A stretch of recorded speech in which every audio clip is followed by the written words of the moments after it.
So today I'm going to talk about EVA, which is a copolymer of ethylene and vinyl acetate mixed together. So in the manufacturing process, it's kind of made almost like a candy with big soft chunks of materials. And its natural colour, it's very light and horribly, like a horrible grey colour. So they put colours in it. So you can have like reds and blue and yellow and all kinds of different materials.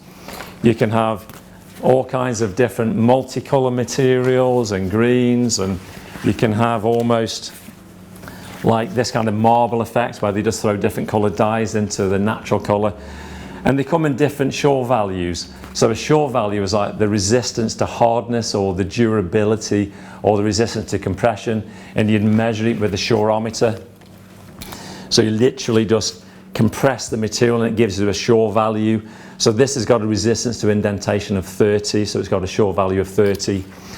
And it might be that I would pick a softer material on top, and then maybe a different material underneath that's slightly firmer, say a medium density vinyl acetate, and I might as a base go for a hard density vinyl acetate.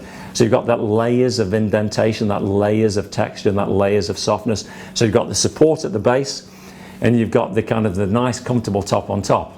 So you might use that for someone who's got sensitive feet like a diabetic or someone with rheumatoid arthritis. You can use EVA as a heel post, so that's high density EVA, so when we grind the angle into this to form the heel post, it's stable. You've got to be a little bit careful using a low density EVA as a heel post because it can compress easily. So if you've got, say, for example, a 4-degree varus wedge on the rear of an orthotic and you put a low density EVA, that's with a heavy patient, that's going to compress, and it's going to lose the control and the accuracy of your orthotic. And if you've got a heel raise on there, you're going to lose the heel raise. So EVA is also used in the soles of shoes. So this white here is actually EVA, and that's probably medium density EVA. And obviously it's got a graduated heel, so that's used in training shoes and fashion shoes like this. One of the things you've just got to be aware with selecting EVA as an orthotic is the repeatability. So you have a lab or you've made it yourself, it might be a particular individual that makes your EVA orthotics, and the patient loves them and you're happy with what the lab has done. 2 years later, the client says, right, I want another set of those orthotics. Now, because they've worn the orthotics for a couple of years and the prescription's been lost, maybe because you've picked like a medium or soft density EVA, and it even happens with a high density EVA, that orthotic will deform and it will mold to the patient's foot, which is part of your original brief because you wanted it to kind of deflect pressure off certain bony prominences or certain lesions on the foot. When you come to make that orthotic again, the patient will swear blind that it's not the same orthotic, because when you machine EVA, you've got thousands of different grinds on the grinding machine to get it to the shape you want.